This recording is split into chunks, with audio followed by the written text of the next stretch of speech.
Ladies and gentlemen, hit subscribe to this channel right now. In a couple of seconds, you will hear from Scott Bessent, you will hear from President Trump, you will hear from Elon Musk and others. Hit subscribe to this channel, to my super chat, thank you.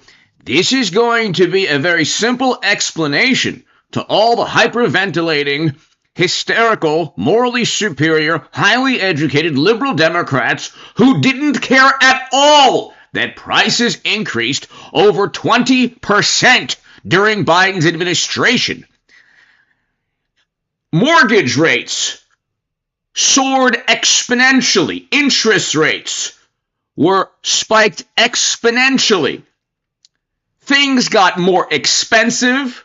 Most of, or a good deal of the job creation were people going back to work after Democrats forced people to stay home, shut down economic activity, in large part to destroy Trump's chances after his first tenure of another term.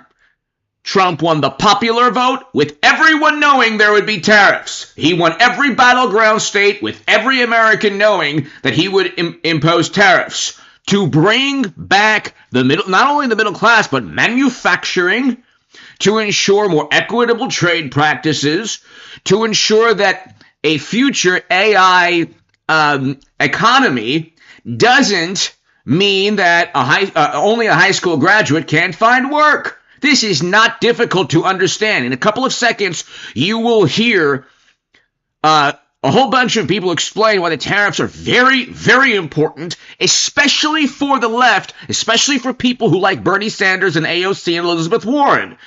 All the performance artists who talk about wealth inequality, but when President Trump actually does something about it, they then say, oh my God, real quick, I'm going to explain this. And I was saying there's going to be a market crash for a while, but that's another story. Hit subscribe to this channel right now. I will explain exactly why all the apoplectic, wonderful, highly educated, morally superior liberal Democrats are doing the same thing they always do, pretending to be outraged when it's Trump and saying who cares when it's Biden, absolutely tanking the economy. U.S. inflation in the U.S. since 2021, CNBC. Just a couple of minutes, ladies and gentlemen, about 2 minutes, and I will explain to you everything you need to know about why all these liberal pundits, all these wonderful, highly educated, snarky, angry, indignant, liberal or progressive or left-leaning pundits or media, why all of their concerns are completely phony. Number one, these are charts from CNBC. The headline is, charting the Biden economy, despite all the growth in jobs. Yeah, well people got back to work when Democrats, after Democrats shut down economic activity because of a person who was preemptively pardoned, who probably almost certainly committed numerous crimes lying under oath. But here, a deeply unpopular president. Let's go. We go here. Do you want to know why inflation hit close to 9%? 9% on all items, and then went down to about 3.2% because interest rates went up. We'll get to that in a second. Do you know what interest rates are, morally superior, highly educated liberal Democrat? Do you know what the consumer price index is? Wonderful liberal who is absolutely apoplectic about the tariffs, which, by the way, Democrats kept Trump's initial tariffs. The wonderful, morally superior hypocrites they are. Inflation, percent change in the consumer price index. What does that say? Right next to my bald head. 2021. Oh, that's right. Almost 0% inflation. Isn't that interesting? Gee, what happened? 21% increase. Okay? There was a 21.3% increase in the price of all items within the consumer price index. A 21% increase in 4 years compared to a less than 8% increase for Trump in his first term. And that we're not talking about all the calamity that took place because Democrats shut down economic activity. They didn't have to. And the chief proponent of that was preemptively pardoned for untold crimes dating back 10 years prior to when he was pardoned. 21% increase, 21.3% increase. Okay, in a couple of seconds, you'll hear Scott Bessent and others. So just stay tuned and just give me like 2 more minutes. Okay, now we get to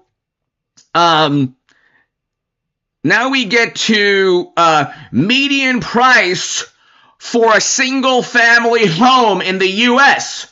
You think maybe you should perhaps enforce immigration laws? And I love and God bless the hardworking, beautiful, amazing, both undocumented and documented immigrants, okay, who come to the country. Okay, but if there are millions upon millions of undocumented immigrants, it might actually increase the price of rent, home prices, potentially, possibly, as the Honorable James Comey says, potentially.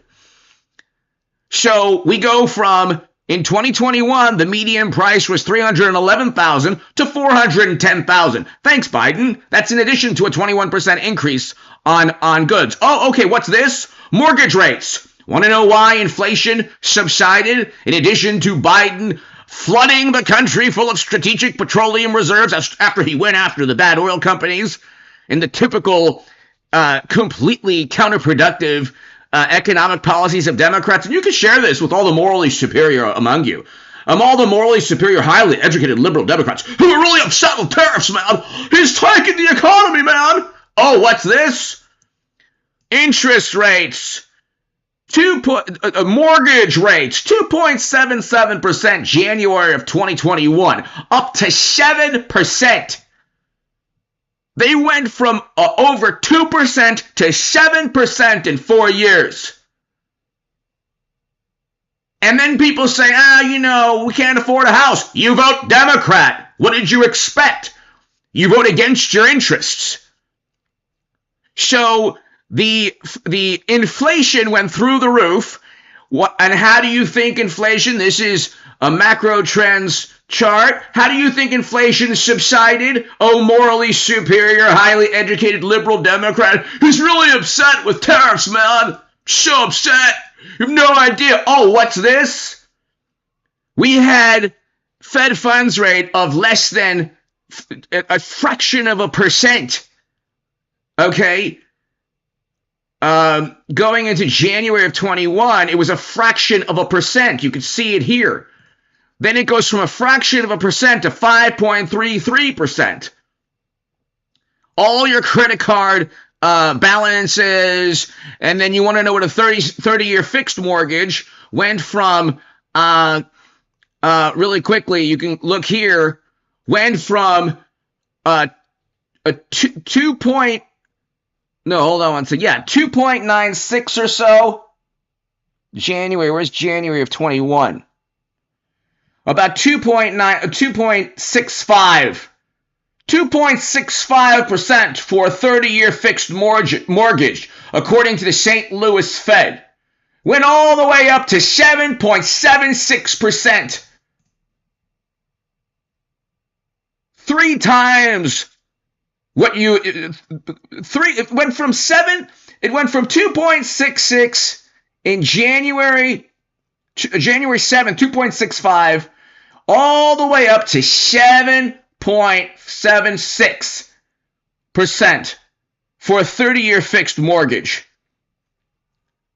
You're paying what? About almost 3 times as 3 times a mortgage payment under Trump, all because he's mean. Okay, so spare us the complete and utter nonsense. They raised interest rates through the roof. Okay, and guess what? International companies bet big on America. This is a Forbes article talking about all the companies coming into the country. Okay, so all the nonsense you hear, the tariffs are aimed at bringing American jobs back, because the country from California to New York was suffering for the past 20 years, 30 years under the same Republican and Democratic Party policies. If other countries impose tariffs on the U.S., it's only fair that we do the same. That's why Democrats kept Trump's tariffs and his tax cuts from his first year. Hit subscribe to this channel right now. All the nonsense you hear from Democrats is just that, purely nonsense. Really quickly, let's listen to this. I don't remember Democrats and media going as apoplectic as they are now when inflation hit 9.1%.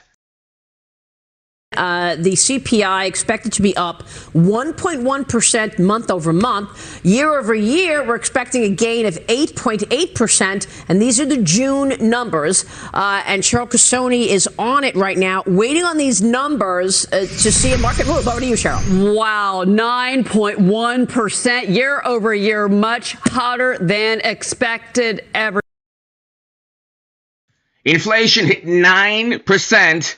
Year over year, and then Democrats flooded, and then Biden, or the people around him, flooded the country full of strategic petroleum reserves, the same fossil fuels they so desperately dislike, and raised interest rates so mortgage rates went from less than 3 to over 7. Thanks, Democrats. You're wonderful and amazing for the average hardworking American. That's why Democrats got completely and utterly obliterated in 2024.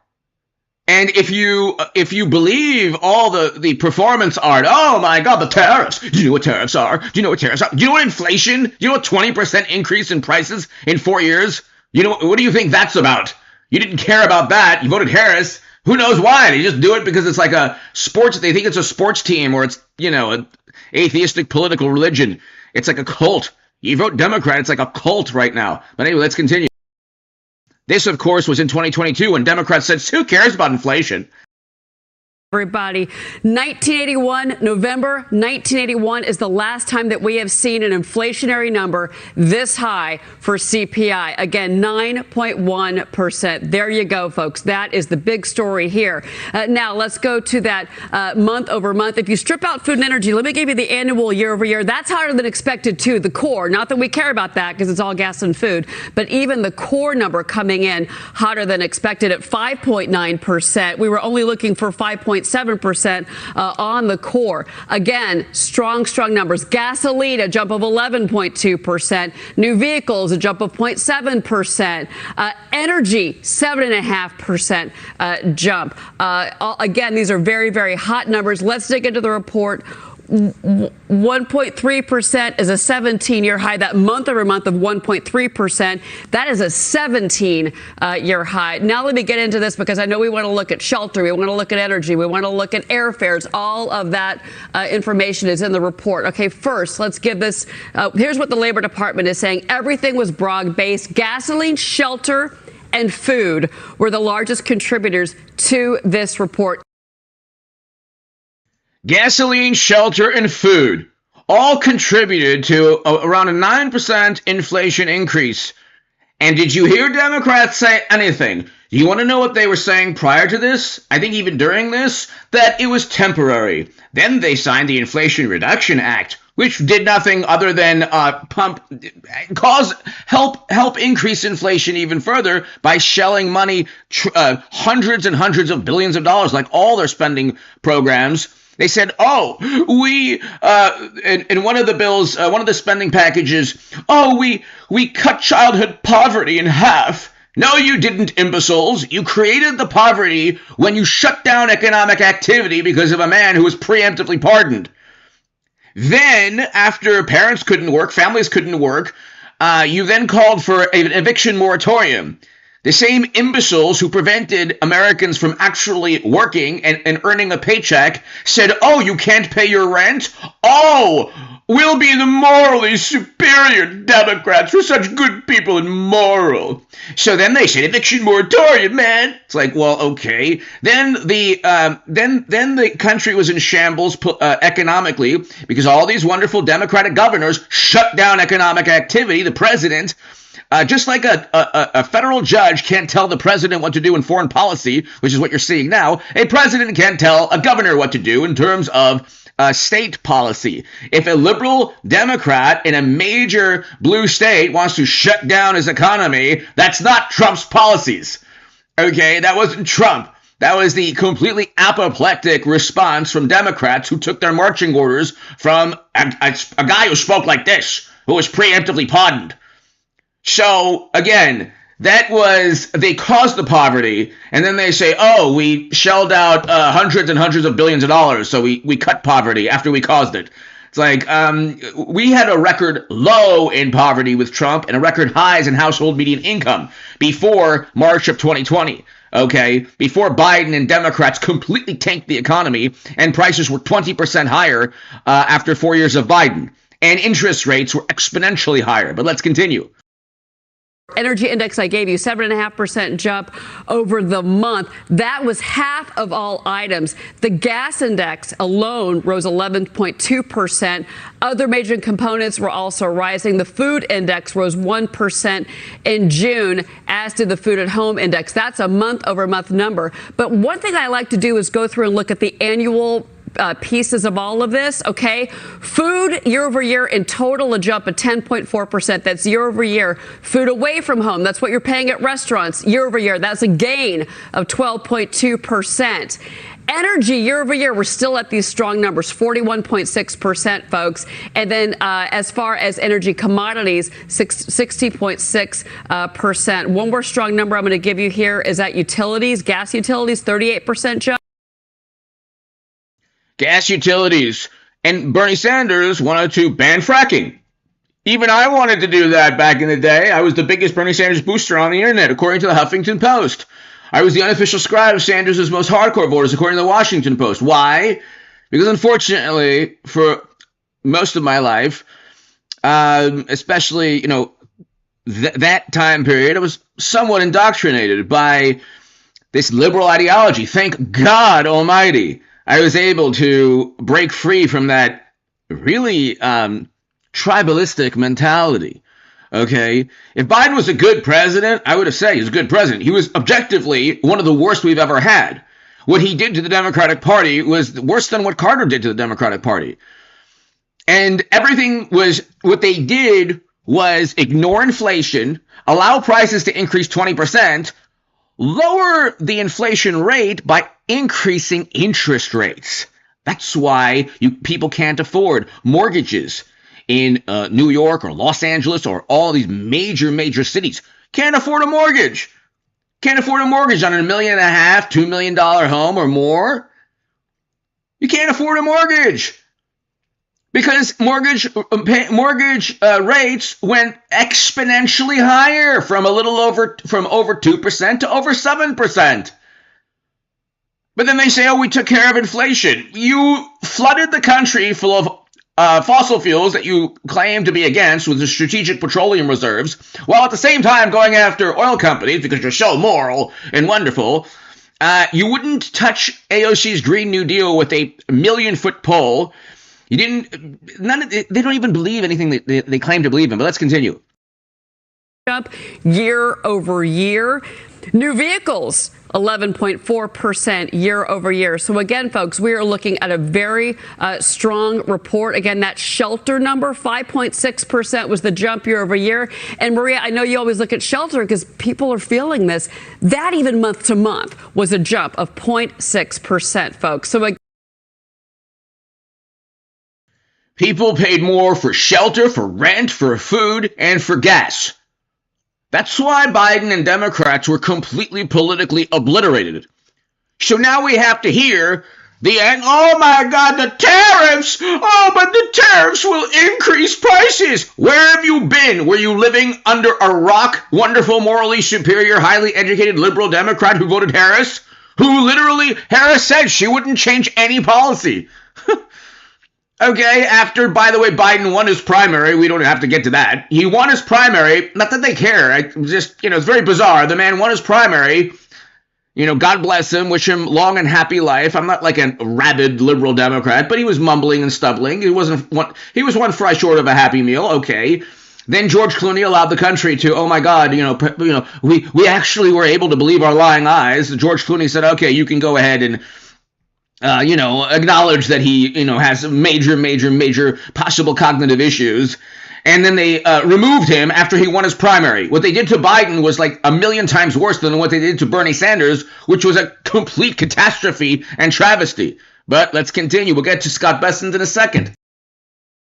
This is a trip down memory lane, wonderful Democrats. Wonderful, highly educated Democrats who are really upset with tariffs, man. Again, these are very, very strong numbers we are getting from the Labor Department and CPI. Again, 9.1%, and that is the biggest jump that we have seen, since this is a fresh 40-year high. Obviously, November 1981. The greatest jump in inflation since November of 1981 in 40 years. I didn't hear anything from the ladies at The View or social, message boards or whatever, or on X or Twitter or whatever. We didn't hear anything. We didn't hear all the apoplectic, hyperventilating, a 40-year high in inflation. And like I said, people aren't talking. The interest rates went up. These people know nothing about economics. All the people with their typical apoplectic responses to anything Trump does, okay, he's doing it to rebuild manufacturing in the United States of America so people have work when robots, run the show. So people can actually, find a job and have some type of living to where they can raise a family and work in manufacturing within their city, in a facility or a manufacturing plant, or if you have things built in the United States of America and you will give incentive to companies to build in the United States. That's the point. Morally superior, highly educated liberal Democrat who didn't care about a 40-year high in inflation and then ran up interest rates to make it more difficult for people to buy houses. Then they can complain again about Bernie Sanders. Oh, wealth inequality. Oh, wealth inequality. You make the wealth.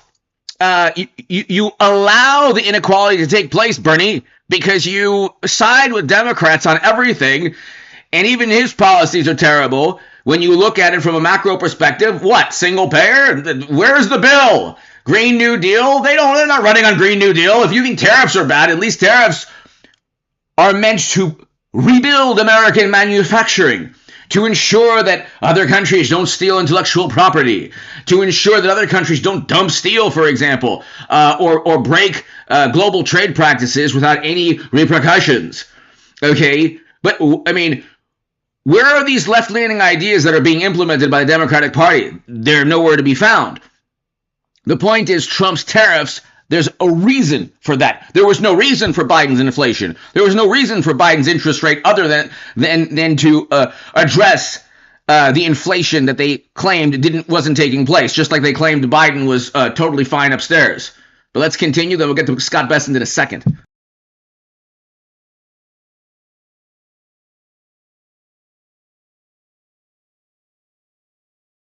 Okay, we'll get to Scott Bessent right now. Action. Treasury Secretary Scott Bessent is with us. Scott, I won't mention everything, but if you look at $1.4 trillion in investments from the UAE and another trillion from Saudi Arabia and $500 billion from Apple over 4 years and $681 million for EV production, Nissan and Honda, they were going to build plants in Mexico. Now they're going to build them here. So, morally superior, highly educated liberal Democrat is so upset about tariffs. The tariffs are meant to promote investment into the United States. They're not meant for a global trade war to last forever. And then you talk about, they say, well, this isn't what conservatives were all about. It's like, yes, that's why Trump won. Do you think people want what conservatives were about 20 years ago? That's why Liz Cheney and Kinzinger and Bush and Rumsfeld and all these people are fossils. They're not part of the Trump Republican Democratic Party. We are encouraging other countries and businesses, American and foreign businesses, to invest in the United States of America. That is the point of the tariffs. That is the point of the tariffs, you morally superior, highly educated, always apoplectic liberal Democrat who didn't care about a 40-year high in inflation and said, well, I remember they were saying, well, why do you care about groceries so much? Trump is orange, it'll destroy democracy. Now they're like, oh my God, price increases. The prices increased, you saw the graph, 20+% in 4 years with Biden. Plus, you had interest rates, plus mortgage rates through the roof. But these are the companies investing, coming back. Then, of course, you have $100 billion in new domestic chip production, $100 billion from a Taiwanese semiconductor company, and I'm scrolling the rest of them. And you tell me how even the talk of tariffs is not a good thing and has not paid off already for the country. Sean, since President Trump came in on January 20th, there's just been a line through the Oval Office of the countries. Taiwan Semiconductor, $100 billion in investment. And Democrats, what about the CHIPS Act? The CHIPS Act was passed because we were afraid under Biden that Taiwan would get invaded by China, like another country got invaded by an adversary under Biden. Okay, all these terrible things take place under Democrats, and the media is completely silent. You don't hear a word. Oh my God, you don't hear a word. If you say anything, it's, tinfoil again, tinfoil. But then Taiwan Semiconductor, $100 billion investment, Johnson & Johnson. Okay, so you have all these billions upon billions in investment. Why aren't all of the major publications talking about this? Because they voted Harris, or they wanted the Democrats to win. American media is, in a sense, a newsletter for the Democratic Party, which is why Trump won the popular vote, and media is at an all-time low in terms of trust. Okay? There used to be a time, Walter Cronkite or even Wolf Blitzer at CNN, nobody cared if Democrats or Republicans won in media. They didn't care at all. Now it's like people are like, journalists are like actually crying on screen, when Trump won his first time. But let's continue. And companies who want to bring capital, jobs, and factories to the United States. And we are going to accommodate that through great regulation, low taxes, energy dominance, and President Trump is attracting them back through the tariff plan and insisting on fair trade for the American people, something that he's been talking about for the past 30 or 40 years. Okay, so it's basically, we agree to free and fair trade, and if you're going to put unfair tariffs on us, there's going to be reciprocal tariffs in exchange. And you have this from the liberal Democrats who don't even like this man, like Milton Friedman wouldn't be okay with this. Well, probably not, but Milton Friedman wouldn't be okay with any Democratic Party policy, and he wouldn't be okay with the way global trade runs now. Morally superior, highly educated liberal Democrat who doesn't care about inflation or interest rates or anything during Biden's administration that completely tanked the economy, but suddenly cares about tariffs. Because, God forbid, Trump is actually trying to do something. Trump is doing exactly what Bernie Sanders did not have the courage to do, or, I mean, he got cheated, but, at least he could have at least addressed that he was cheated. God forbid he would ever say that. But anyway, let's continue. Okay, that sounds fair to me. Why would people have a problem with that? Why would the markets become skittish over the, quote, uncertainty over what tariffs will remain or leave? You can see at the last minute, countries like India, like, okay, I'm ready to make a deal now. The same with, Great Britain, and the same with other European countries. I'm ready to talk now because the deadline is coming. Yep. So April 2nd, we are going to disclose the reciprocal tariffs. I'm not going to get out ahead of President Trump. He's Real quick, you have to love Trump when he says Liberation Day, because one of the reasons he said Liberation Day is just to annoy media. It was so brilliant. Liberation Day, liberation. You call this liberation? Ah! And it's like, oh, you didn't care about the 20% increase in prices under Biden, in interest rates, all these. Oh, by the way, the jobs that the Democrats say, the jobs. Look at the job growth. Yeah, you shut down economic activity because of a man who was preemptively pardoned and others who probably should have been preemptively pardoned, who might face criminal charges eventually, one day, possibly, potentially. And then I don't know the percentage, but the job growth, a very large percentage of the job growth was government jobs that Trump is slashing now, but government jobs and jobs that undocumented individuals took. So Biden allowed millions upon millions to enter the country without enforcing existing laws that Democrats passed. Those people potentially, possibly, took jobs that other Americans would have taken, or took jobs instead of Americans taking those jobs, and potentially increased the price of apartments, housing, that type of thing. So that's another factor that potentially helped ruin the economy before Trump. The tariffs are short-term negotiating tools. You morally superior, highly educated liberal Democrat who doesn't care about anything but stopping Trump. But it's like, you're just going to have to enjoy a great economy. It's like, it's like nothing, there's nothing, I guess at the end of the day, let these wonderful, highly educated, morally superior liberals do the same, hyperventilating as always, and they'll just enjoy the economy a year from now, 2 years from now, 3 years from now. 2022 was a terrible year in the market. I didn't hear anything other than the usual from all the liberal economists. The stock market's not an indication of how the average American is doing. And then suddenly everyone's like, stock market, no! Well, but when it did better under Trump than Biden. But anyway, let's continue. S&P did.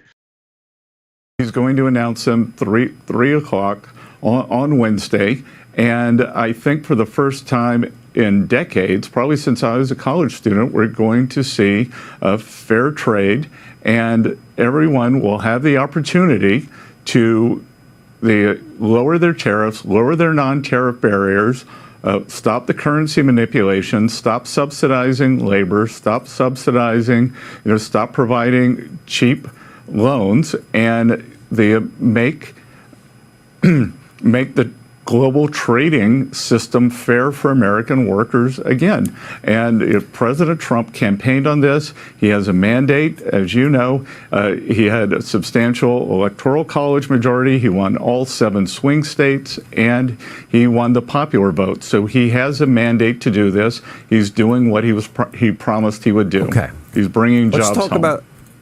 So he wants to make his tax cuts permanent, which I agree with. He wants no tax on tips, no tax on overtime, no tax on Social Security, and nor will he touch Social Security, Medicaid, Medicare, except to eliminate waste, fraud, and abuse, which is a very different scenario. Okay, with all of that said, I've always believed as a conservative and... He's not cutting Social Security. You very honest, morally superior, highly educated liberal Democrats who believe in nonsense. He's not touching Social Security. If anything, Elon Musk and Doge are ensuring that the country doesn't go bankrupt from sending $100 million in contraceptives to the Middle East. Oh, but wait a second. This is Bernie Sanders. Oh, but, Kabul doesn't have a Walgreens. How on earth are they going to buy contraceptives? Well, you can just go ahead, Democrats, and have a bill in Congress, a foreign aid spending package, and you could put $20 million for Sesame Street in Iraq, which is fantastic. $100 million for contraceptives. Hundreds of thousands, millions of dollars for Island of Dr. Moreau experiments on little creatures. Do whatever you want to do that you think USAID was so good at. Okay, and honestly, USAID did provide, humanitarian assistance and, for people around the world. Unfortunately, Democrats bundled all that money with money funneled to non-governmental organizations, political action committees, that made its way back to, oh, that's right, Democratic campaigns. How does that work? That's why the entire agency was scrapped. You can't bundle and combine money that is for humanitarian purposes with money that goes to the Democratic Party. There are organizations around the world, criminal and worse, that do that same type of thing.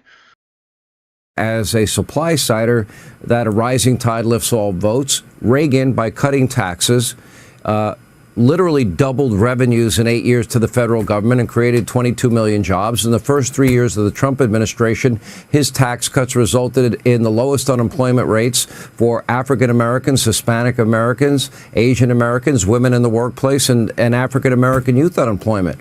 Why would we expect a different result when it's worked every time in my adult lifetime? Well, because the Democrats don't want to admit that it worked. And what we saw in President Trump's term was not only fantastic job growth, but fantastic wage growth for all the groups you just named. Working Americans did fantastic. Job growth that was organic, that actually had to do with the economy, not job growth of people going back to work after the morally superior deliberately tanked the economy because a man who was preemptively pardoned said, "I can't believe more people aren't stuck in their houses." So there's a difference between shutting the economy, oh, morally superior, highly educated one, meaning you didn't have to. The average age of the U.S. labor force is about 41 years old.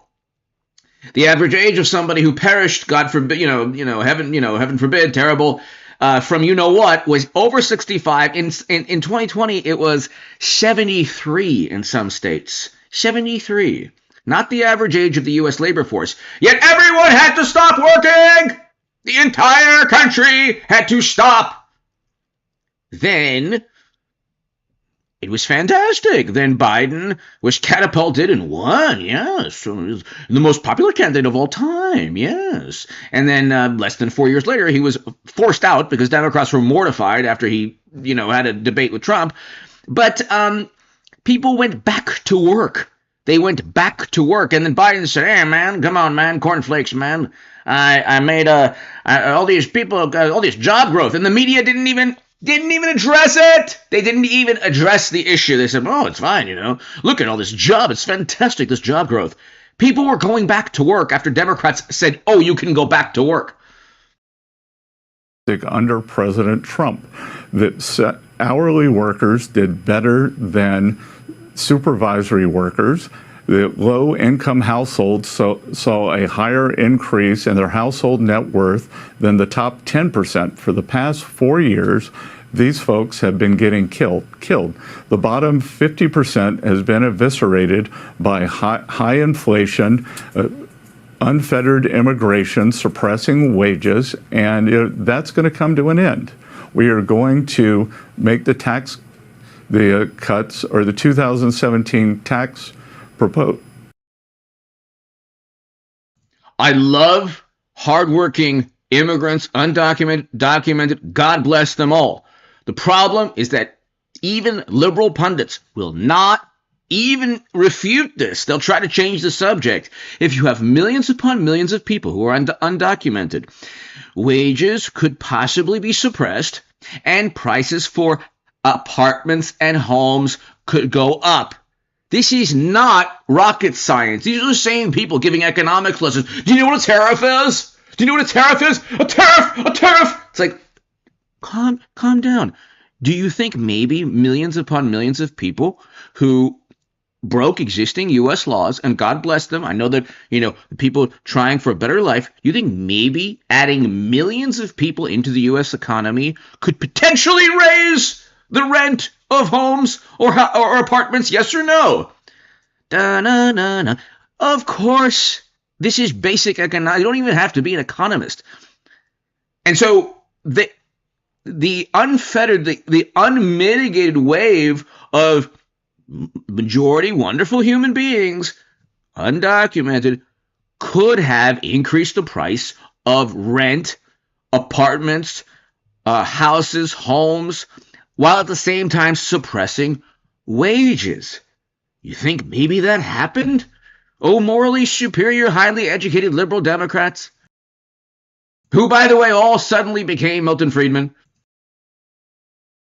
Tax Cuts and Jobs Act, we're going to make it permanent, and then we're going to layer on President Trump's campaign promises: no tax on tips, no tax on Social Security, no tax on overtime, and we're going to make... And then Harris and Democrats said, we have a good idea. No tax on tips. Yeah, you just stole that from Trump. You stole that from Trump. Are you starting a business?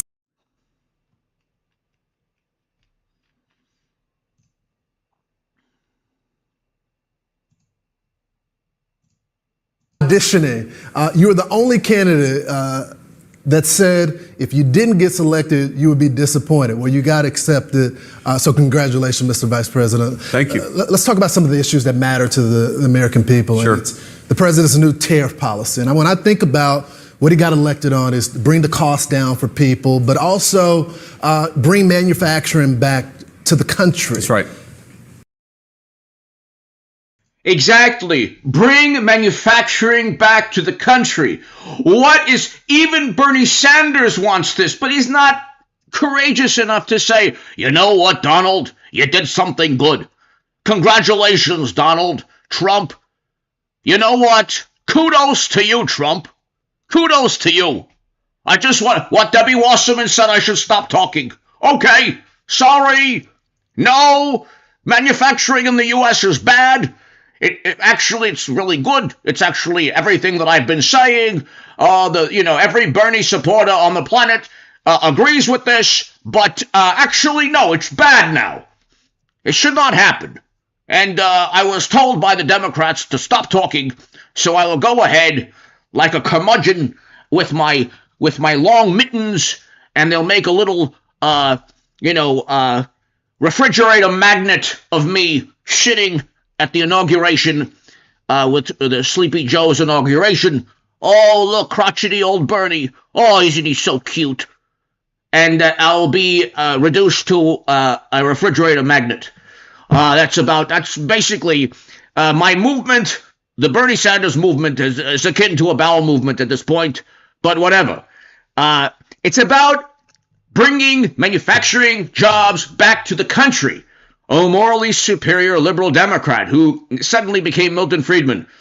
All these people are now conservative Republicans. It's unbelievable. Bring manufacturing back, then people won't be impoverished. Democrats who care about poverty. We had a record low in poverty with Trump. And Democrats say, we cut childhood poverty. No, you didn't, liars.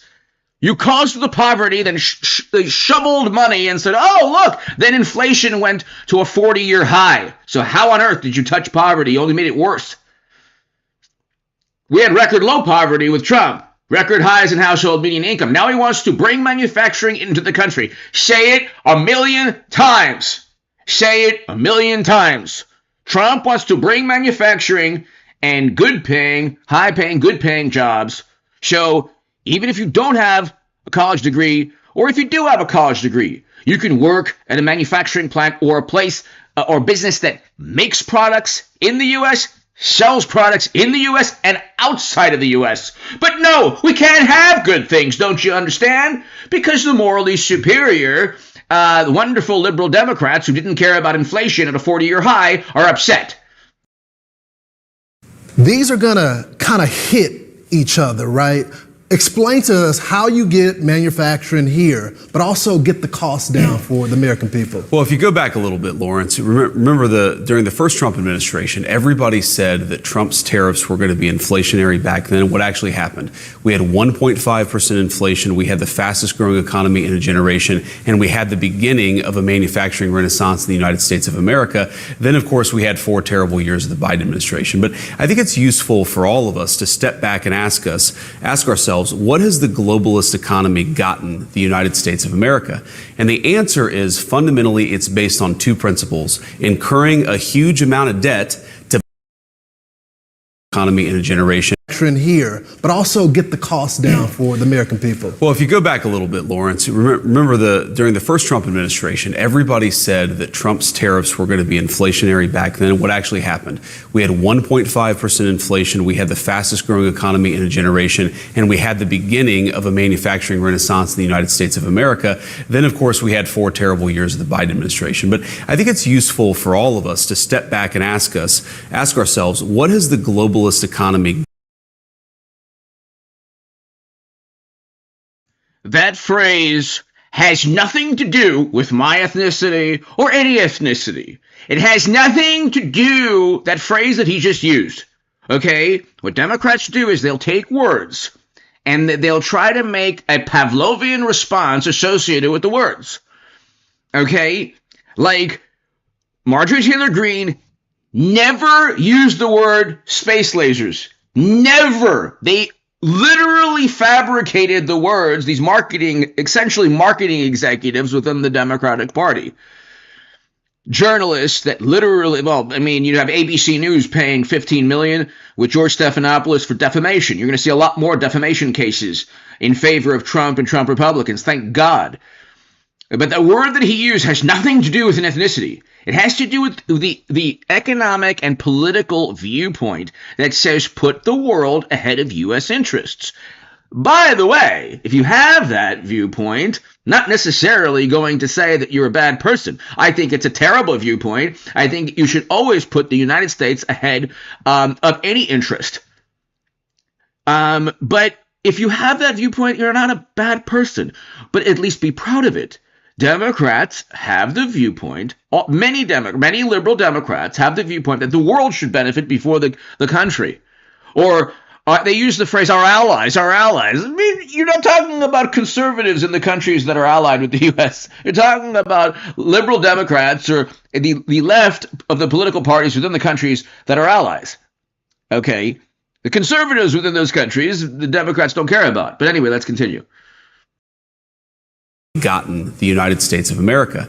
And the answer is fundamentally it's based on two principles: incurring a huge amount of debt to buy things that other countries make for us. And to make it a little bit more crystal clear, we borrow money from Chinese peasants to buy the things those Chinese peasants manufacture. That is not a recipe for economic prosperity. It's not a recipe for low prices, and it's not a recipe for good jobs in the United States of America. For 40 years, we have gone down that pathway. We've seen closing factories. We've seen rising inflation. We've seen the cost of housing so high that most Americans can't afford to buy a home right now. President Trump is taking this economy in a different direction. He ran on that, he promised it, and now he's delivering. And yes, this is a big change. I'm not going to shy away from it, but we needed a big change, Lawrence. We cannot keep going down the Joe Biden globalist pathway where we have $2 trillion of peacetime debt and deficits. We have manufacturing disappearing. That is not working for Americans. We've got to take this country in a different direction. Mr. Vice President, there does seem to be a disconnect. You see Wall Street in the media and the markets, and they're freaking out right now. Yep. But then I look at those workers that were in the Rose Garden yesterday, and they're celebrating. I think about all the diners that I've done across the country, and all these businesses saying we've lost manufacturing here, and they're celebrating the move. What is the disconnect between the market and the people, those workers that are cheering this on right now? Well, I think on one hand, frankly, a lot of people have gotten rich from American jobs moving overseas, but American workers have not gotten rich. And frankly, American companies have not gotten wealthy from the increasing growth of foreign competitors manufacturing overseas. They, as the president says, Lawrence, these foreign companies, they charge us ridiculous tariffs. They engage in a lot of non-tariff practices like currency manipulation. That has been awful for Main Street in the United States of America. It's meant those diners, their customers don't have jobs anymore. It meant those great steel mills, those great auto plants have closed down and their workers have been laid off. What I saw yesterday in the Rose Garden was incredible enthusiasm, because a lot of those workers, they've been working hard for 10, 20, 30, 40 years, young and old, were in the Rose Garden yesterday. They've never had a president who stood up for their jobs and stood up for American prosperity. They finally see something has shifted. There were Democrats out there, Republicans. There were union and non-union workers alike. They know this is a big change, but we need a big change in this country, because what we've done, what we did under the Biden administration, it just wasn't working. So, Mr. Vice President, I know a lot of MAGA folks, a lot of Americans that are cheering the president on, especially when he takes it to other countries. Sure. They feel like we've been screwed for a long time. Yep. But I also know people that come from our background, they're living paycheck to paycheck. Of course. And they want to do the patriotic duty of taking it to these other countries, but it's going to hit them a little bit. They feel. What can you tell the American people that they just can't afford an extra $3 here and there? about the government making up the difference from that? Will costs go up at some point? Will this just be temporary? Are we talking 3 months or 6 months? Well, we certainly hear, and I appreciate, how I grew up. I know. I grew up in a family that often did live paycheck to paycheck, and we know a lot of Americans are worried. So we are fighting very hard to bring prices down. We're going to have the biggest deregulation in the history of this country. We're doing a lot of things and already have done a lot of things to lower the cost of energy. You heard the president mention this yesterday. Eggs, when we came in, were at a 10-year high, and all of a sudden they've dropped 60% just in the 2 months of the Trump administration. What I'd ask folks to appreciate here is that we are not going to fix things overnight. Yeah. Joe Biden left us, this is not an exaggeration, Lawrence, with the largest peacetime debt and deficit in the history of the United States of America, with sky-high interest rates. You don't fix that stuff overnight. We know people are struggling. We're fighting as quickly as we can to fix what was left to us, but it's not going to happen immediately. But we really do believe that if we pursue the right deregulation, we pursue those energy cost-reducing policies, yes, people are going to see it in their pocketbook. They're also going to benefit from the fact that foreign countries can't take advantage of us anymore. That means their jobs are going to be more secure. I don't think you can talk about this, the tariffs, and not talk about the tax cuts as well that we're expecting. Is this to offset some of the cuts that we plan on expecting? Will this be a permanent measure, or are we thinking when it comes to the scoring of this bill, we're going to be able to get cuts as a result of this? I wouldn't think of tax cuts as a way to offset the tariffs. Here's the way that I think about it is, again, for 40 years, we've had an economy that rewards people who ship American jobs overseas and raises taxes on American workers, and we're flipping that on its head. We're going to cut taxes for American workers and for American companies that build here. We're going to make it harder to ship American jobs overseas. It's a total shift in the way that we've done economic policy in the United States of America, but it was necessary. So, yeah, we're going to cut your taxes. You're going to have more money in your pocket, and that's, of course, going to help you deal with the cost of inflation. But that's not about offsetting the tariffs. They work together. We want to penalize people for shipping our jobs overseas. We want to reward hardworking Americans. It's all part of the same policy. I want to get to some other news because there were some reports that came out that Elon Musk is leaving. Now, of course, the president had already said he was only going to be here for a temporary basis. Yeah. Tell us about that. Doge will continue after Elon Musk. Will he still be an advisor to you and the president? I know y'all have a great relationship. Tell us about it. Well, first of all, that report I saw was total fake news. Yeah. Elon came in and we said, we need you to make government more efficient. We need you to shrink the incredible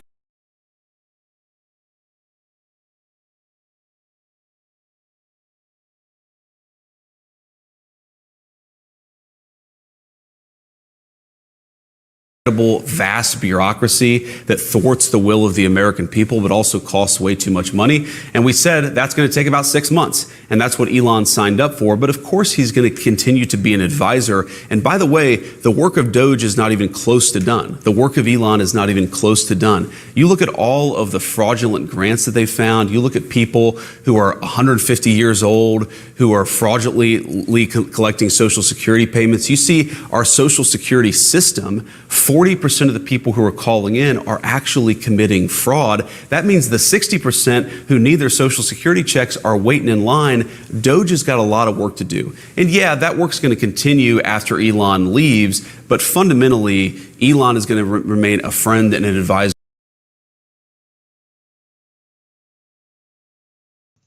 So this is Scott Bessent talking about how Biden completely crushed the economy. The same people, ladies and gentlemen, who are completely apoplectic about tariffs, the same people who didn't care about Biden destroying the economy, interest rates, inflation. The fact that rent, food, and energy soared all throughout Biden's administration. You need those three to live. All right, great pleasure. Welcome back to the show. U.S. Treasury Secretary, Mr. Scott Bessent. Treasury Secretary Bessent, thank you for doing this. We appreciate it. So one of the themes of the rift this evening is we've got to keep the accelerator down, get the tax cuts done as fast as possible, Scott, because you can see the Biden economy is sinking lower and lower. Trump is inheriting a Biden economic mess, a Biden inflation mess. I don't care if the New York Times says it's Donald Trump's fault. He's been in office a month. It is absolutely a hangover from Biden. Investment is crashing. Housing is crashing. Machinery and equipment is crashing. Inflation is still high. So I can't wait for the tax cuts and hoping you'd give us a report on this Big Six group that you're working on. Good. Larry, good to see you. And I couldn't agree with you more. On so many fronts, the Biden administration ruined the economy over the past 4 years, whether it's this out-of-control government spending that pushed the private sector into near recession, the affordability crisis for the American people, the high levels of credit card debt for low-income consumers, and that, as I've said many times on your show, we're going to have to reprivatize the economy, and that's not going to happen on day one, but it is a process over the next few months. And as you rightly said, a big part of reprivatizing the economy is making the 2017 Tax Cuts and Jobs Act, renewing it, making it permanent, and then adding many of the programs that President Trump talked about on the campaign trail: no tax on tips, no tax on Social Security, and maybe some more incentives for domestic manufacturing. So, Secretary Bessent, by the way, I love the sound of that. Which way is the wind blowing in this group?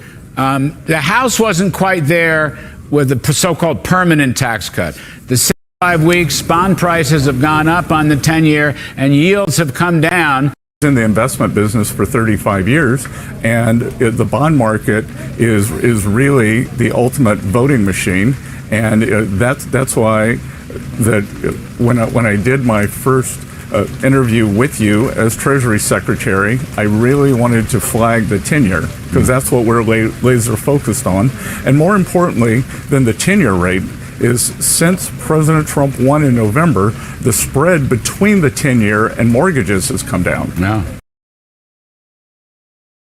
Are you? That's important, but also check this out. This is really interesting. So Democrats seizing on Elon Musk's vow to audit the Social Security Administration to stop extreme fraud, like they're doing in every department across the spectrum. And they're claiming, though, Schumer's claiming, that it's really just an effort to kill the program entirely. Their goal is clear: destroy Social Security. Nobody believes that Trump won the popular vote and everything else. And Scott Bessent is going to explain that's nonsense, okay? From within.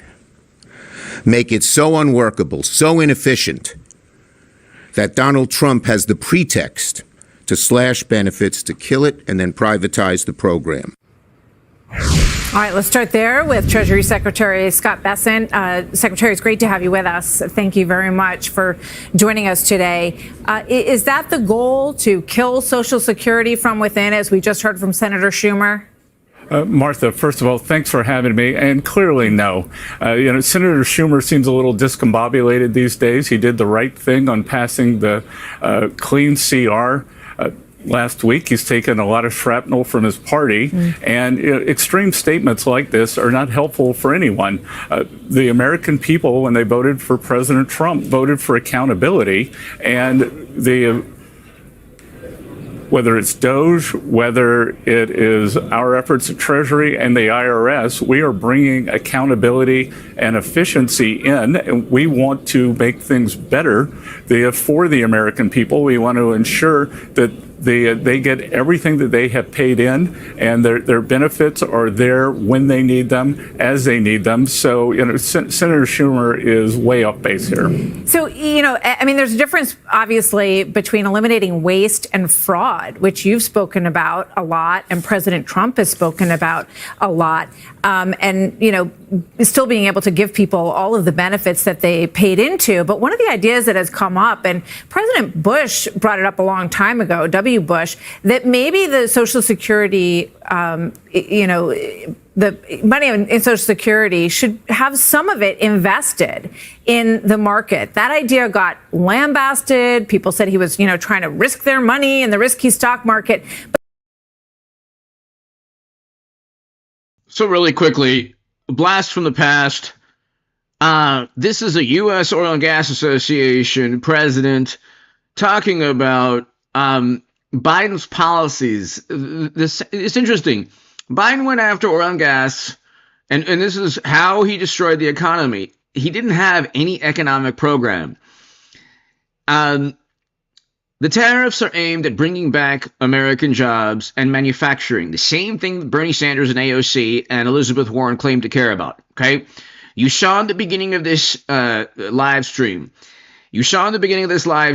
how terrible Biden's economy was in terms of 20% plus price increases, exponential increases in mortgage rates and interest rates, and problems when it pertained to wages. Real wages were down throughout most of Biden's presidency. Wages did not keep up with inflation. But listen, this is really interesting pertaining to, and then we'll go, but this is really interesting pertaining to 2 years ago. When Democrats say, well, there's all these leases, it's like, the Democrats had zero rational policy when it came to oil and gas. That's why they released and depleted strategic petroleum reserves. But listen to this. You've already heard it, right? That it's the oil guys, and they are the ones making things even more painful for you at the pump. Tim Stewart is with us, the U.S. Oil and Gas Association president. Tim, you've been, hearing a lot from the administration, from critics who say oil guys are gouging us. By extension, you are gouging us. What do you think of that? We find ourselves at the point where the Biden administration's failure to plan now constitutes a significant emergency. It's a colossal failure of your leadership, and it's not going to be resolved by accusing millions of Americans who work in the oil and gas industry of being unpatriotic. They're trying to have it both ways. I mean, if we run through the White House schedule this week, on Tuesday, the White House called for big tech to censor any unflattering information on social media with regards to renewables. On Wednesday, they accused the oil and gas industry of price gouging and not doing enough when we're at 95% refining capacity. But on Thursday, they postponed additional leasing. And on Friday, we get to the point where they're promising gas cards for everybody. The ironic part of that particular interaction with the White House this week was the president threatened to invoke emergency powers to boost production and output. The irony is those emergency powers would essentially be reversing their own energy policy decisions over the last 18 months. It's unbelievable. But if that's what it takes to do it, we'll do it. We'll go that route. So let me ask you, Tim, when they talk about, and the White House was talking about opening up and expanding refinery activity, a good many of them would have to be retrofitted to deal with alternatives to foreign oil that comes in that has to be reprocessed and refined for American customers. So that's easier said than done. I'm just wondering your thoughts on that and whether that could be done relatively soon. Well, and that's the challenge that you have when, as an administration, you set forth policies in the campaign, and then when you get into office, that you intend to sunset an entire industry. And that's what they made that very clear. No more fossil fuels. We're going to move this complete transition to renewables. And then they sent this message to Wall Street, which was basically, you need to start debanking any investment in the oil and gas and in the refining industry. That 95% capacity, we are there because we are running full, but we still have 6 or 7 refineries that have not come online, primarily because they have either not been able to secure the financing, or the business decision has been made to shift to biofuels because that's what the administration told them to do. You're right, it is a lot easier said than done. So this idea that the administration has that you're made a bad situation, or your industry's made a bad situation worse by still zinging it to customers here when you could be looking at more production here, but you're not. What do you say to that? Well, we're really from the production side. We're about up where we were just right before the pandemic hit. So we're getting as much product into the marketplace as we possibly can. But the reality is you can't wish this thing just to happen. Again, at 95% capacity, there's not an awful lot of additional room to bring new product online to get it done. At the same time, we've made commitments to our allies in Europe that we are going to do everything we can to get them LNG and refined product as well. And you're seeing that as an impact in the marketplace also. But again, the administration, the thing that really concerns me is this attack on the oil and gas workers in the U.S. The White House press secretary essentially said that they need to do their patriotic duty this past week. Let me tell you, that's not going to solve the problem by accusing people who are keeping the lights on of being unpatriotic. There have been a number of investigations over the last 40 years, like Federal Trade Commission, a host of others through Republican and Democratic administrations. And I'm far from an industry apologist here, where they've been looking into cabal activity, never been proven, never been, even remotely real. So it happens again in yet another crisis. I'm just wondering, because oil does trade in the open markets, if the administration committed to more exploration here on federal lands, private lands, all types of lands, didn't get to do away with the green stuff or wind or solar, even nuclear, what do you think the response would be? Because markets are what decide the price of this. Wouldn't they immediately start seeing the price come down because there'd be people optimistic that there would be more supply on the way? That is a great point. And we've been trying to make that for months and months now. Again, you can't threaten to sunset an industry and debank an industry. The Democrats have been campaigning on debanking and ruining oil and gas industries. Then oil and gas goes up in price. Then they blame the industry. So which one is it? Again, they don't believe anything. Like their political ideology is based on fleeting emotion. When times are good, they go after oil and gas companies. When times are bad, they flood strategic petroleum reserves, still go after the oil and gas companies, blame them, and then they ignore the fact that the Oil and Gas Association and other states, and about 12 states sued. Oh no, I think 12 states, and I think one of the oil and gas associations sued Biden's administration. Within the lawsuit, they said your policies are going to increase inflation exponentially. Why? Because the price of oil and gas is directly linked to inflation, which, of course, Democrats said was temporary. Then it hit a 40-year high. Now they're apoplectic about tariffs, which are meant to help the country. Because it has this chilling effect on the long-term investment. The reality is, look, the United States is the world's energy superpower. We're the number one in oil production, number one in natural gas production. We have the largest coal reserves in the world. We're number one in geothermal, and we're number two in solar and wind. We've got to start acting like we're the superpower. The superpower writes the playbook and calls the plays. And when we start acting like that, that sends a clear message to the global investment community that the U.S. is going to run the all-of-the-above portfolio, and energy, whether it be oil and gas, renewables, is the right play to go. And that's what Trump is doing. He's calling the plays. Finally, we have an actual quarterback. Really quickly, this is really interesting, and then we'll go. The oil and gas is a huge component of, obviously, economic growth.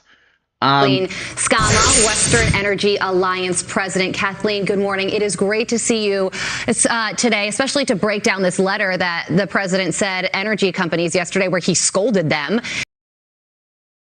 So Biden's administration went after, in addition to all the inflation and interest rates, they went after oil and gas, and then of course they depleted strategic petroleum reserves to a 40-year low. This is a really interesting segment, and then we'll end the live stream.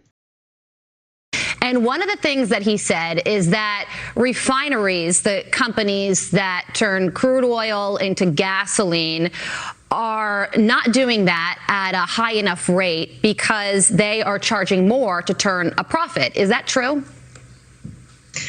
No, that's not true. Refiners and producers do not have control over the price of oil on the world market. And right now, refining capacity is down about 1 million barrels because of several reasons, contracted during COVID, but also because of pressure on climate change pressure to get away from fossil fuels. Many refiners shifted capacity from oil to renewables. And so we have lost capacity in this country. Yeah, the other thing that the president said in this letter yesterday, Kathleen, that I thought was pretty amazing is he said, I am prepared to use all tools at my disposal as appropriate to address barriers to providing Americans affordable, secure energy supply. So the president is saying that he's all in. He's willing to do anything to help decrease gas prices. So what are some of the things that the president can do today to make that happen? Well, we can keep hearing that he's working like the devil to bring down energy prices, and that is anything but the truth. This administration continues to put in place roadblocks to American energy production. They will not back down on climate change and other regulation that is meant to suppress American oil and natural gas development. So the Democratic Party's economic and energy policy is specifically designed to transform the U.S. economy into a renewable, an economy based on renewable energy. You just heard they put roadblocks. They made it more difficult for oil and gas companies to operate, thus increasing the price. Then Democrats say, it's really the oil companies. Then the wonderful, morally superior, highly educated liberal Democrats say, the oil companies can lower the price if they want to. It's a global commodity, genius.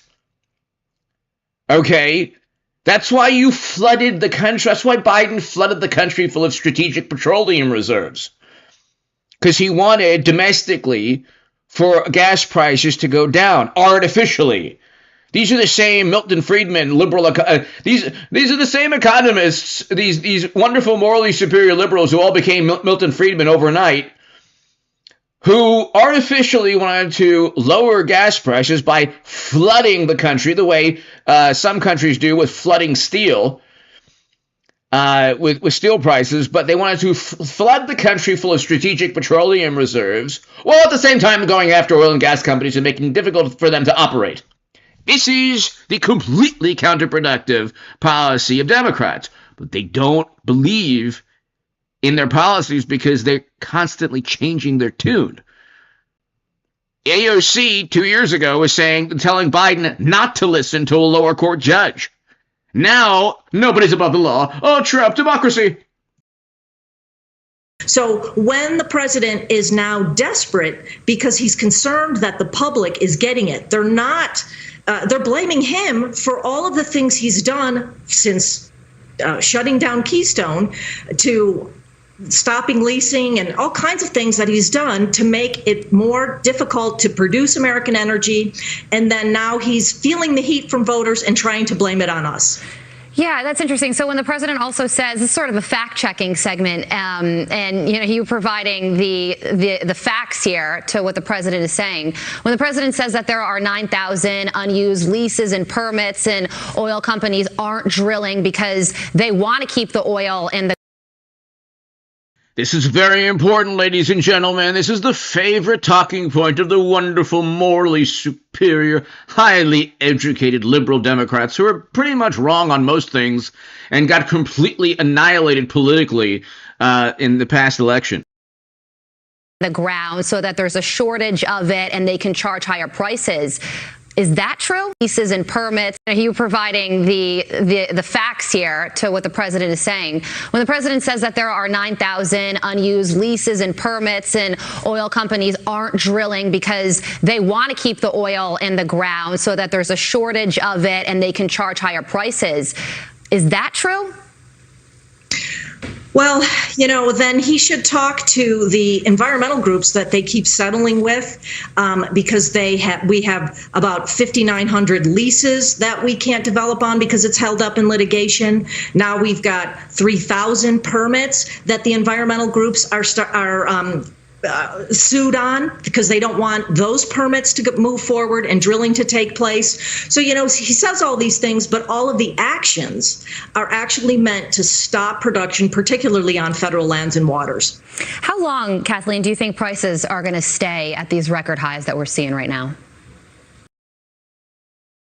So federal lands and waters, the Democrats didn't want the leases to be drilled. They didn't want drilling in federal lands and waters, and a lot of the leases are held up in litigation. So that's a big deal. But ladies and gentlemen, we're not even going to get to gas prices, which went through the roof. But we had a huge increase in price. Okay. 21%. Okay. So we had a 21% increase in the price of goods. From Trump's first term, 2017-21, it was below 8%, and real wages were up throughout Trump's tenure. Biden, it was 21% increase, and real wages were down. Under most of Biden's tenure. You saw the graphs. You can use this live stream and this segment to refute any argument, or most of the arguments, from the wonderful, highly educated, morally superior liberal Democrats who are up in arms about tariffs. Oh, the tariffs. Oh, they're so morally superior and highly educated. They were wrong about almost everything, because they don't have an actual vantage point. It's just Trump bad. Meanwhile, their economic, the Democratic Party's energy policy is completely counterproductive. Go after oil and gas companies, blame them when oil and gas is high, allow inflation to persist and soar to 21% in 4 years, then raise interest rates, which results in mortgage rates going from 2.6% or so, 2.65% all the way up to 7.44% in November of 2023, and over 6% for a 30-year fixed, according to the St. Louis Fed. Anyway, ladies and gentlemen, hit subscribe to this channel. Then the Fed funds rate. The reason that inflation, this is a macro trends, this is very simple economics. Very simple economics. This is not difficult to understand. Even a liberal Democrat can understand this. It's very simple. You went wonderful liberal Democrat who is so angry about tariffs. Oh my God. You took control of the economy when the Fed funds rate, we had practically no inflation because, of course, Democrats shut down the economy. How could we possibly have had inflation? Because somebody who was preemptively pardoned said, hey, you should just stay in your home for about 50 years. That'll make everyone happy. We had about 0.08, the Fed funds rate, okay, went up from 0.08 to 5.33%. Exponentially up, which, of course, if you raise interest rates, that helps lower inflation, okay? That helps lower inflation. And the job growth, the real wages were down most of Biden's tenure. Okay? So this is the Fed funds rate historical 62-year chart. Okay. So watch Trump's economy kick major behind the next 3+ years. And the same Democrats will be like, well, I can't buy this rare, whatever. It's too expensive now. It's like, but the CPI is down and interest rates are down and everything's better and economy's great. And so the stock market's going to be a lot better, almost certainly, a lot better, almost certainly in 3-4 years, because there'll be an emphasis on energy, trade, manufacturing in the United States of America, lowering interest rates, lowering taxes, ensuring that poverty is lowered, all the things that Democrats dislike. Anyway, people, hit subscribe to this channel. This is the chart. that anyone who says tariffs, they need to look at this wonderful chart on CNBC. And this is very simple. Before we go, very, very simple, wonderful, highly educated, morally superior liberal Democrat who doesn't like Trump's tariffs. Okay, let's look at this chart. Oh, what's this? Inflation in the U.S. since 2021, 0.2%. Oh, all the way up to 21.3% more expensive in 4 years of the sleepy one. Okay? We went from practically no inflation to things being 21% more expensive. Do you think with the tariffs things will be 21% more expensive than they are now? Of course not. None of these people think that there will be a 21% increase in prices. None of these people think that. It's all about Trump did it, we can't stand it, but when Biden was tanking the economy real time, oh, inflation, so what? You even heard things like, oh, who cares about groceries? Democracy is at stake! Trump, Kremlin, Ruskies! And then it's, oh, the price of eggs hasn't gone down. And like, oh, the price of eggs did go down. Oh, yeah. Okay. Now they're like, don't you understand economics? The price of things are going to go up. They went up 20%, genius. The wonderful, morally superior, highly educated liberal Democrats need to look at this chart forever, or at least for the next 4 years, and see if Trump's CPI mirrors this. It won't. Anyway, hit subscribe, people. God bless you all. Thank you very much. And you can share this segment with anyone. A wonderful, highly educated, morally superior individual who's upset with Trump, or a rational, logical, reasonable Trump supporter, or independent, or anyone, any American, anyone around the world. Share this segment and show them this wonderful chart, and that will calm the fears of the highly educated, almost always apoplectic among us who disown friends and family because you voted Trump. I can't be your friend anymore. And the people who ruin, family get-togethers, Thanksgiving, they don't even go to Thanksgiving. They don't even go. It's like, oh, don't go to Thanksgiving if you voted Trump because prices increased 20+% under Biden, and that's a good thing. Anyway, hit subscribe, people. God bless you all. Left, right, center. God bless you all. Thank you for watching. Hit subscribe. Share this segment, especially with anyone so worried about the tariffs. Thank you so much. God bless you. I love you.